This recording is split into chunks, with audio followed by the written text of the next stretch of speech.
Budget की बारीकियों पे बात करने के लिए हमारे साथ हैं department of economic affairs secretary Ajay सेठ सर और डिपार्टमेंट ऑफ फाइनेंशियल सर्विसेज के सेक्रेटरी विवेक जोशी सर। अजय सेठ सर, सबसे पहले मैं आपके पास आना चाहूँगा।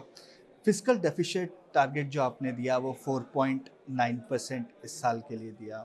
सर, जो आप मतलब ग्रोथ प्लान बता रहे हैं फिस्कल डेफिसिट का कि 4.5% 2026 के बाद हो जाएगा, किस तरीके से इसको अचीव किया जाएगा और 2027 के बाद सर ये कैसे आगे चलेगा? देखिए, जो लक्ष्य है 4.5 का 25-26 तक, माननीय वित्त मंत्री जी ने अपने 2021 के भाषण में कहा था।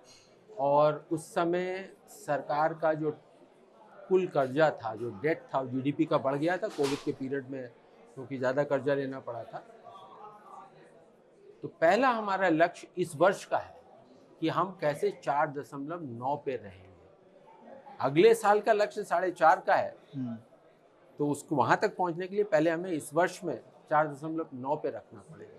तो उसके लिए जो हमने एस्टिमेशन किए हैं, इसमें जो अनुमान लगाए हैं, वो राजस्व के बारे में हो या खर्च के बारे में हो, उसे बड़ा ही बारीकी से देखा गया है। और ये एक आत्मविश्वास है कि 4.9 के अंदर अंदर जो है वो हम इस वर्ष को रखेंगे।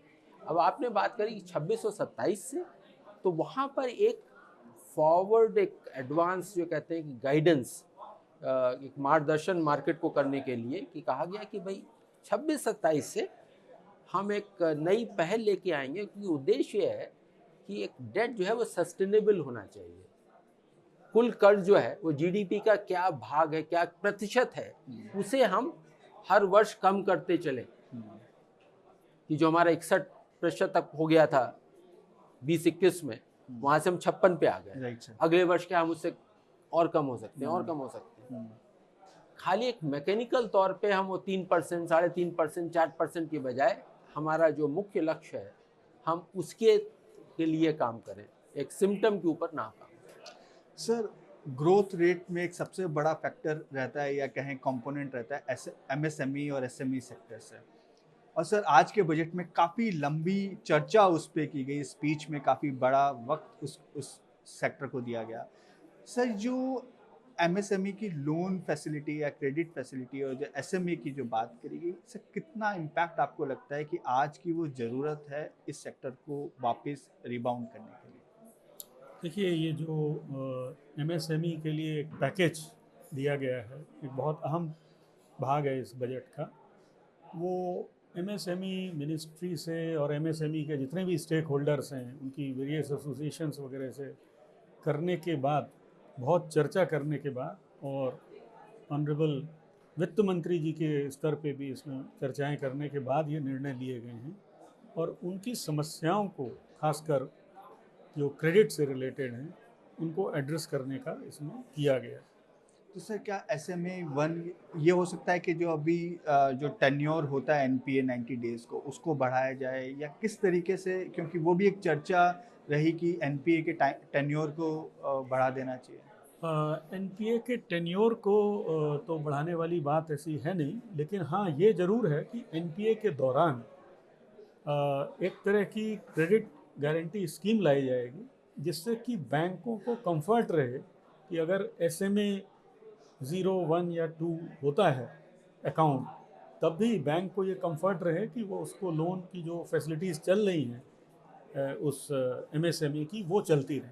तो उस प्रकार की एक स्कीम पे हम लोग वर्क कर रहे हैं और जल्दी ही वो स्कीम लाई जाएगी। सर, मैं एक बार वापस फिस्कल डेफिसिट वाले पार्ट पे आना चाहूँगा कि जो 4.9% है, आरबीआई से हमें 2.1 लाख करोड़ इस साल मिला है, तो क्या लगता है ईजी है 4.9% का जो टारगेट है वो पा पाना, क्योंकि कुशन सरकार के पास है सर 2.1 लाख करोड़ का? देखिए, अगर बजट में, अगर नहीं, जो बजट में अगर 4.9 कहा गया है, तो पूरे विश्वास के साथ कहा गया है। अगर आप ये देखें कि जो इंटरिम बजट में जो एक अनुमान था कि आरबीआई से लगभग 1 लाख करोड़ का डिविडेंड या सरप्लस आएगा, वो 2.1 आया, करीब 1,10,000 ज़्यादा आए थे।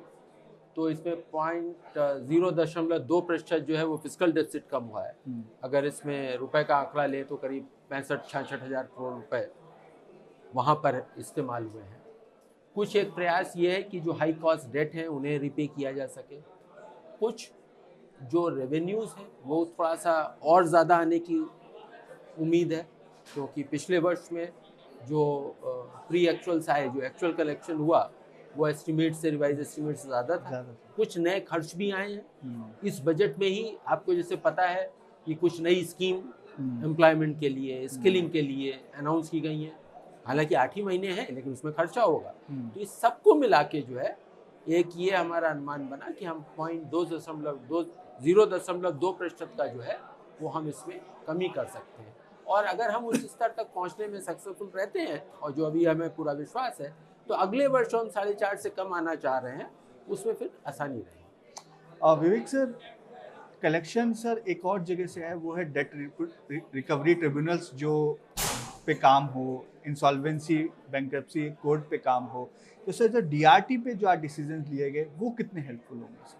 देखिए, डीआरटी अभी हमारे यहाँ सारे देश में 39 डीआरटीज काम कर रहे हैं, और हमारे 4 उसमें एपेलेट ट्राइब्यूनल हैं।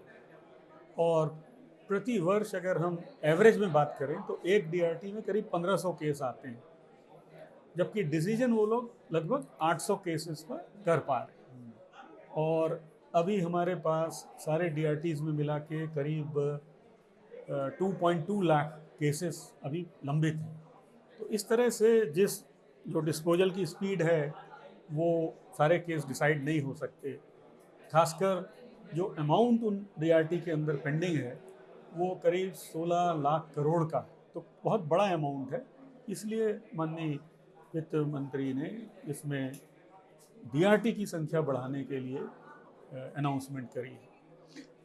सर आपने स्पीच में एक चीज़ और, या ये कहें कि डीए की तरफ से टैक्सोनॉमी और क्लाइमेट पे भी बात की गई है सर। क्या है, मतलब ये एक नया वर्ड हमें आज सुनने को मिला सर। देखिए, टैक्सोनॉमी का है कि उसका वर्गीकरण, कि जहाँ पर हम क्लाइमेट फाइनेंस की बात करते हैं, क्या चीज़ क्लाइमेट फाइनेंस है। पहली बात, किसी को फाइनेंस करना है तो कुछ क्लाइमेट एक्शन क्या क्रम लेंगे, वो हम वहाँ मिटिगेशन की बात कर रहे हैं, एडेप्टेशन की बात कर रहे हैं। अगर मिटिगेशन है तो मिटिगेशन में क्या क्या चीज़ें हैं, एडेप्टेशन में है तो क्या क्या चीज़ें हैं, उसमें कौन निवेशक जाएंगे, किस तरह से उन्हें नापा जाएगा कि वो कार्बन सेविंग से करेंगे, एफिशिएंसी से करेंगे। इसका उद्देश्य क्या है? उसका उद्देश्य ये है कि अगर कोई भी निवेशक फाइनेंसिंग करता है किसी क्लाइमेट एक्शन के लिए, या कोई कंपनी एक कर्ज लेती है या इक्विटी लेती है, वो किस तरह से आश्वासित करेगी दूसरे को कि हम जिस उद्देश्य के लिए ले रहे हैं उसी उद्देश्य पे हम उसका इस्तेमाल करेंगे। तो उसके ग्लोबल स्टैंडर्ड्स हैं।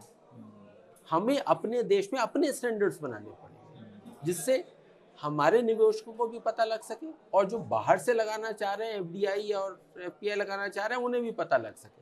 तो एक क्लासिफिकेशन है, जो वर्गीकरण है, वो इसमें निकलेगा। Sir last question to you sir, FDI policy को लेकर सर रिव्यू आप करने जा रहे हैं सर। लास्ट ईयर भी सर एक कमेटी बनी थी, वो बेसिकली एफपीआईज के लिए थी सर, एआईएफ वगैरह, एम दामोदरन जी की अध्यक्षता में। तो सर उनके कमेंट्स को समावेश करते हुए एक नया कुछ आप प्लान कर रहे हैं? नहीं, ये दो अलग अलग चीज़ें हैं। वो जो बनी थी वो एफपीआई के बारे में कमेटी नहीं थी, वो ऑल्टरनेट इन्वेस्टमेंट फंड और प्राइवेट इक्विटी और वेंचर कैपिटल फंड के बारे में थी। और दामोदर साहब की अध्यक्षता में जो कमेटी बनी थी उसने रिपोर्ट दी, उस पर अभी विचार चल रहा है, लेकिन अभी निष्कर्ष जो कहते हैं कि निर्णय के स्तर पे नहीं पहुंचा है। उसमें कई सारे बिंदु हैं, तो अभी जब वो निर्णय पूरा हो जाएगा, निर्णय पे पहुंच जाएंगे, तब उसकी घोषणा होगी सही समय पर। लेकिन इस बजट में जो करा गया है, कि जो कहा गया है कि रूल्स और रेगुलेशन करे जाएंगे, वो एफडीआई जो बाहर से पैसा आता है, और साथ ही साथ जो ओडीआई ओवरसीज इन्वेस्टमेंट हिंदुस्तान से बाहर जाता है, उसका किस तरह से, उसकी व्यवस्था को किस तरह से सरलीकरण कर सके, उसके प्रोसीजर को कैसे सिंप्लीफाई कर सके। उसमें मैं 2 उदाहरण देना चाहूँगा। कई सारी चीज़ों पे काम हो रहा है। एक तो यह है कि कहीं पर किसी समय में यहाँ से बाहर निवेश हुआ, अब वो कंपनी सक्सेसफुल हो गई है, दुनिया भर में इन्वेस्ट कर रही है, वो वापस इंडिया में भी इन्वेस्ट करना चाहते हैं। अभी उसके लिए कोई हमारे पास कोई स्मूथ रास्ता नहीं है, तो उसे हम कैसे बनाएं। दूसरा एक ये है कि अभी जैसे एफपीआई की व्यवस्था होती है, जिससे हमें पता है कि 10% से अगर ज़्यादा होता है तो एफपीआई नहीं रहती, उनसे कहते हैं कि आप वापस बेचो मार्केट में। लेकिन कोई कहता है नहीं, मैं 10 से 10 पे रहना चाहता हूँ, 11 पे आना चाहता हूँ, फिर वो एफडीआई है, फिर उसे अप्रूवल लेनी पड़ेगी, उसका हमने कोई रास्ता नहीं बनाया, दो अलग अलग भाग कर दिए। तो एक वो उसका भी एक रास्ता निकालें, जो आना चाहते हैं तो आ जाए, भी अप्रूवल ले लें, तो एक वो भी एक रास्ता है। बिल्कुल सर, जी बिजनेस को समय देने के लिए बहुत बहुत धन्यवाद sir. Thank you. Thanks for your time.